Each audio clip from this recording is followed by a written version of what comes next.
இல்லை, இந்த விஷயங்கள் தற்செயல் நிகழ்வுகள் அல்ல. நம்ம சொல்லுவோம்ல, இது தற்செயலா நடந்துச்சு அப்படின்னு சொன்னோம்னா, இல்ல இது தற்செயலா நடந்ததே கிடையாது அப்படின்னு சொல்லும் போது அதை நம்ம இங்கிலீஷ்ல எப்படி சொல்லலாம் அப்படின்னு பாத்தீங்கன்னா, இல்லை அப்படின்றதுக்கு நோ. இந்த விஷயங்கள் அப்படின்றதுக்கு தீஸ் திங்ஸ். These things. இந்த விஷயங்கள் அப்படின்றதுக்கு தீஸ் திங்ஸ். These things.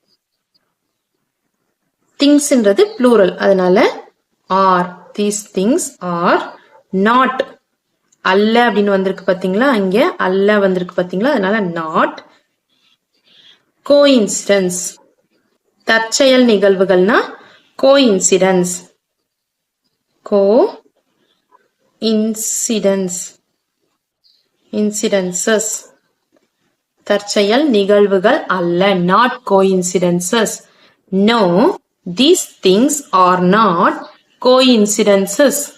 இல்லை, இந்த விஷயங்கள் தற்செயல் நிகழ்வுகள் அல்ல.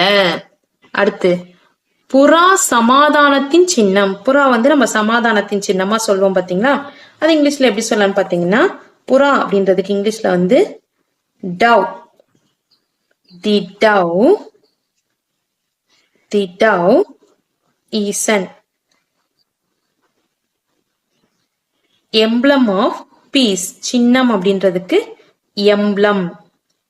emblem of சமாதானத்தின் அப்படின்னு சொல்லிட்டு வருது பாத்தீங்களா, அந்த இன்க்கு ஆஃப். ஓகேங்களா, சமாதானத்தின் சின்னம். emblem of peace.